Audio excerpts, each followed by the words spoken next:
guys, Ash here coming at you today in Raid Shadow Legends. Welcome to the video. It's a big one, guys. We have Ultimate Death Knight in the game. I'm going to give you my full opinion on this champion, why I actually think, I don't know, about half of the community has got this one wrong, with all due respect. People throwing a lot of shade, a lot of hate at my man Ultimate Death Knight. He can benefit a lot of players out there in the game, and today we're going to show you why a very unique kit, especially with his passive. We'll talk about how it works, talk about how to gear him, and we'll talk about where you can use him in today's video. But first things first, guys, in case you missed my 2 promo code videos earlier this week, DK Rises is one promo code, and DK Skeleton Crew is the other promo code. Those will give you some brews, some potions to help you upgrade your Ultimate Death Knight when you get him. So, first things first, right? OG, old school Death Knight is not happy right now, man. I gotta hand it to the marketing team at Plarium. They actually did a pretty good job with this one. I liked interviewing, in case you guys missed out, I interviewed the old school Death Knight. He thought he was gonna become Ultimate Death Knight, and now he is just distraught right now. He's like, what are the odds Ultimate Death Knight isn't a bespoke character? It's really an upgraded form of me. Is this a practical joke? Sound off in the comments if you agree with me. Can you believe his name is Ultimate Death Knight? It's like somebody showed up at school and was like, you're Steve? Hi, I'm Ultimate Steve. Yeah, he's not taking it too well, guys. Anyway, I had a lot of fun with that. Let's take a look at the champion, guys. What does this dude look like? First of all, he looks pretty cool. He looks like Ultimate Death Knight, right? His attacks are really, really cool as well. We'll get into the animations in just a moment. But aesthetically, I mean, I like him. He's got all the mannerisms, all the characteristics. It's Ultimate Steve Death Knight. Here he is. So what does this guy do? On his A1, Heckler of Legends, what a name, right? Attacks one enemy, has a 50% chance to provoke when booked, and then 55, make it 75 against legendary champions, okay? Not a bad provoke, good for Magma Dragon on the A1. On the A2, Rats Off Tia. It's an AoE attack. Mr. Nibbles, little rat, goes and attacks the enemies. You'll see this one, it'll be fun. An AoE, decrease attack, right? 100% land rate, and then has 100% of placing a fear for 1 turn on each legendary champion. He's a defense-based champion, okay? Get comfy, everyone. That's the name of the A3 ability. Plays a shield and a continuous heal on all allies for 2 turns. The value of the shield is proportional to this champion's defense. That is a pretty girthy, pretty solid shield, right? Not as good as like Valkyrie. Not maybe quite as good as Helicath, but pretty good. His defense at 1421 scales pretty well. So you're getting a really solid shield and you're getting a continuous heal on top of that, okay? Too awesome to die. Whenever an ally is attacked by a non-AoE attack, by a non-boss, he's going to be taking that damage instead. You'll see that in a second. It's pretty cool to see, right? Against bosses, it's a 50% chance of taking that damage, and whenever the champion is healed, heals his champion by 20%, or an enemy is healed, excuse me, heals his champion by 20% of that heal. It would suck if he's healing himself 20% of the heals that he was getting, right? So, pretty cool. Again, Too Awesome to Die does not work, though, against AoE attacks, okay? Didn't need him. Increases champion's HP, defense, speed by 10% for each dead ally. Okay, pretty interesting there as well. Not a game changer, but 10% on each of those stats for each dead ally is significant, okay? Aura, defense in all battles by 30%. So already, out the gate here, he's got the aura, 30%. It's going to help a lot of players. Imagine starting the game right now, right? And this is why I think the people throwing shade at this guy, they're probably already endgame, right? And they're probably like, I don't think I'll be able to use him. But really, the 99.9% of players in this game are not in the end game, right? So I think that a lot of players can benefit from this kit, right? Defense in all battles starting out, 30% defense in all battles. Back in my day, guys, a Tyrell with 25% defense in all battles was just god tier, partially because of the passive. So we're already starting out on a good note there, okay? Too Awesome to Die, we'll talk about how this can serve utility in Spider specifically in just a moment, but really anywhere. Get comfy. A really good shield on a 3-turn cooldown and continuous heal, and then he has an AoE decrease attack, fear against legendaries, good for kind of early to mid arena farming as well, maybe on a go second team and tag team arena. There's all kinds of utility this champion can serve to a lot of players out there. Now, the number one most important thing that everybody needs to realize about this champion is you really need to pair him with an increased defense champion. If you take one thing away from this video, that should be it. Because with an increased defense, not only is he dealing more damage, but that shield's gonna be a lot better, okay? Again, that shield is proportional to this champion's defense, so an increased defense, 60% is going to be very, very big in terms of, getting that shield to be even better than it already is. So that's his kit, guys. Masteries-wise, we went with a really basic build here. We went down, picked up War Master from the offense tree, and on the support tree, I'll move myself over really quickly here, you guys can see, just basic hugging that left-hand side to the War Master. Support tree, we wanted our cake and we wanted to eat it too here on the channel, guys. We wanted to go down and pick up lasting gifts to extend the duration of the shield and extend the duration of the continuous heal. We also want to extend the duration of the decrease attack that he's bringing to the table on his A2. So I went with Master Hexer and lasting gifts. Of course, Shield Bearer is going to be instrumental, going to be paramount to getting the most value out of this champion. A 5% value of the shield buff is significant again, so make sure you take advantage of that. I picked up Lore of Steel, although I only have one perception set on him. I think that the two sets that I was considering building this champion on is Relentless, as you see here, and then Regen. And we're going to talk a little bit about regen and why it's really good. They actually gave you regen gear with this champion as well, so you have a set to put on him. Very good for this champ. However, I love Relentless, especially on a champion like this. He's just going to be throwing out more decrease attacks, more fears, more shields, and more continuous heals, right? So yeah, sign us up. Let's take it, right? So overall, really solid champion. Let me see what Hell Hades has to say on his website. Overall, they give him a 3.5 grade. They give him a 4 stars in arena defense, attack. Clan Boss and Hydra, they give him 3.5. I think Hydra could be kind of an interesting AoE decrease attack option with the heals and the shields, but certainly not an OP Hydra champion. But hey, again, if you're mid-game, early game, definitely going to be using him on a Hydra team, right? Doom Tower, waves can be great against waves, especially all those legendary champions. You can CC them more dependably with the Provoke on the A1 and fear them, so some control he's bringing to the table as well.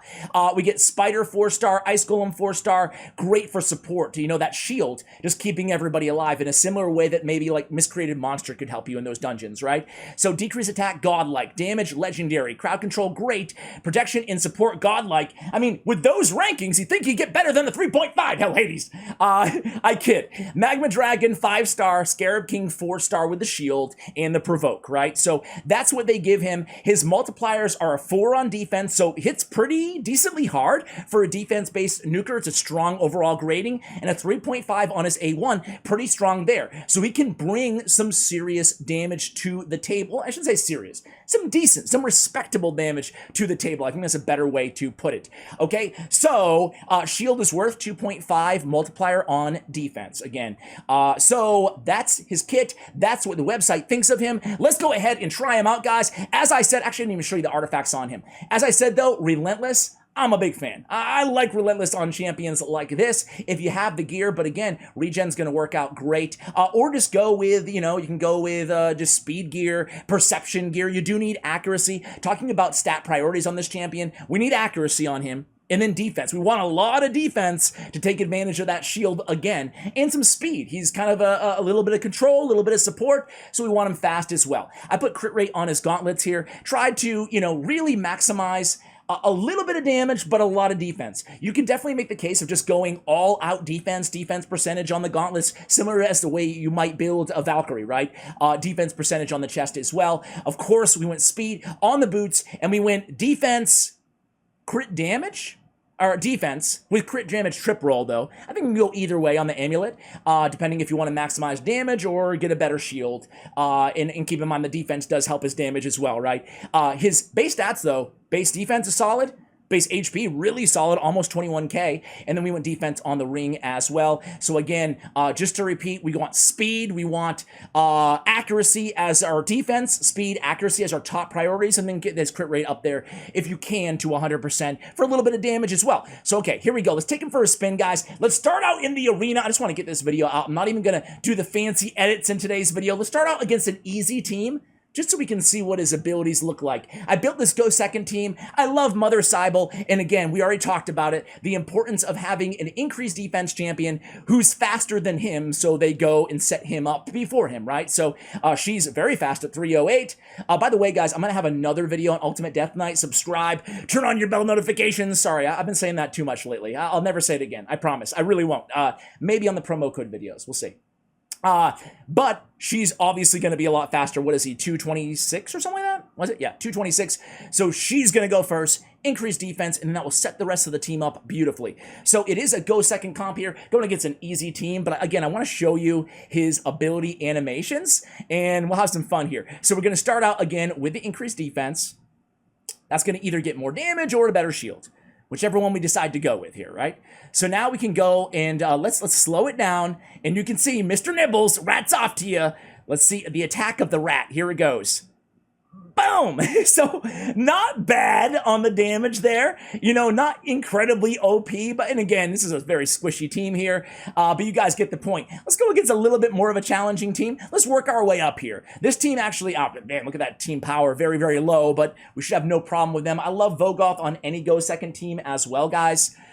Just such a powerful champion. So we just have it on auto here. But you guys can see, boom, he gets the extra turn already. Leo has something to say about that. The counterattacks are going to be a pain. But see the fear, the fear, the fear. So we have some control built in as well. Really, really nice. Even in the arena, I don't look at this champion as, you know, an OP arena champion. I wouldn't say he's mainly PvE and progression, I would say. However, again, I mean, you could do a lot worse because of that legendary, you know, element to his kit, right? Starting out with that fear, not too bad, right? I mean, good control ability. I would love it if it was true fear, but he is a free champion at the end of the day. I'm not going to complain, right? So am I talking you into him a little bit yet? Anybody out there? No? Maybe?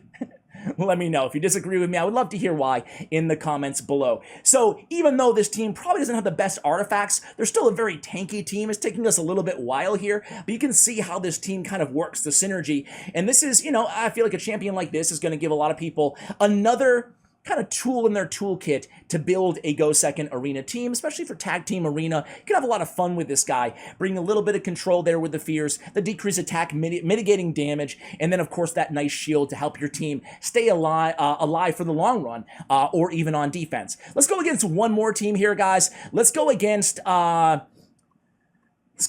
team with a little bit of nukage on it, right? A little bit of nukage. How about this team here? Wow, this is kind of a weird one, right? Let's just see how we do against it.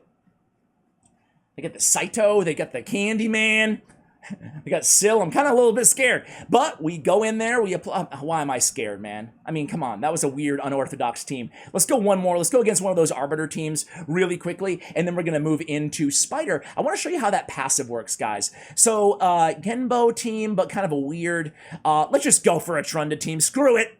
Screw it. They're going to go first, obviously. We don't have high enough to resist Kaimar's Abyssal Gaze. So we'll see how it goes. We might lose this one, but whatever. It's all about having fun, right, guys? Boom. Look at this. Well, we'll see. Not over yet, huh? But again, fear, fear, fear, fear. You love it. You love to see it. Decrease attack and fear. Now we're landing some provokes. Coming in and pounding them hard with Magnar. Did that come out right? But hey, we get the job done, man. We're gonna get the job done. I really like this squad, man. It's kind of different, but I like it. I like it. He comes in there with the continuous heal on the A3. We got the shield up. We're not going anywhere. Valkyrie, step aside. We've got Ultimate Death Knight, man. So, all right, maybe I'm pumping up a little bit too much. It's late over here. It's late. I'm recording the video late. Cut me some slack, okay? All right, so gets the job done. Not too bad, right? Not too bad. All right, let's go right into Spider, guys. And again, I think I already said this, but I'm going to say it again. We are going to be doing a free-to-play version of him on my account. I think I get him in 2 days, just to be on the lookout for that as well. You know what I was saying that I'm never going to tell you guys to subscribe again, but what I was wanting to say was that in a day or two, I'll have the free-to-play version of him out. So we have Mordecai, Reliquary Tender, and Ultimate Death Knight in the lead for that defensive aura. Spider 25. Now, if I wanted to really maximize this team, I would put like Achak the Wenderin. This team might die, might win, who knows? But I want to show you how this passive works. is basically forcing him to be the tank, okay? I'm just going to put it on auto here. Mr. Nibbles goes in. Check it out. They're all going to be attacking Reliquary Tender. He's taking all the damage. They're not AoE attacks. Look at that. They're attacking her, but they're attacking him, you know? So that's how the passive, you can already see that against any single target hard hitter, it's a really handy ability to have. And I think that on first glance, you're like, yeah, it doesn't work on AoE attacks. Who cares? Kind of underwhelming. Look at that A1, by the way. We didn't really see much of that in the arena. At least I missed it if he did it. But get an extra turn there, you love to see it, right? So really kind of cool. Where we can kind of dictate who's tanking, he is, you know, because of that passive. So that's interesting. And yeah, I can't say, I'm a fan. I'm a fan of it, you know? What about you guys? Like, this is the first time that I noticed, like, a use case, and I'm like, well, wait a second. He's always going to be tanking against the spider. So already kind of a cool use case. Now, we already talked about Magma Dragon and Scarab King, right? Because of the shield and the provoke. And I would say definitely a spider and ice golem. Those are the areas that I'm looking at as, wow, he seems perfect there. Similar to how we mentioned it before, but Miscreated Monster, a lot of players use him, if you're lucky enough to have him, for that shield in both of these areas. Well, he's also bringing that to the table. Now, he falls down there. Relic Tender's going to pick him right back up. He's going to come in, get a continuous heal on him. Is he going to die right away again, though? Maybe. I think we're gonna beat this spider. I think we're going to beat this spider. Man. So we're going here. We're looking pretty good. He comes in with the shield, continuous heal. Come on, come on. Couple extra turns, please. There we go. Apply the burn. I really hope this guy is going to help me out. I'm kind of embarrassed to say it, guys, but I am stuck on Spider 19 on the free-to-play account. I have no HP burners on my entire account. I got nothing. So I have Armiger and a Cold Heart, you know? But I'm hoping him coming in here and basically tanking for my team is going to be the difference maker that I was looking for, right? For Spider. And get me over that hump and then help me progress. And that's what I'm talking about, man. A solid progression champion for a lot of people out there, right? Obviously, Faction Wars, you can use him there as well. You know, I know what you're all thinking. We needed another Undead Horde legendary champion, didn't we, guys?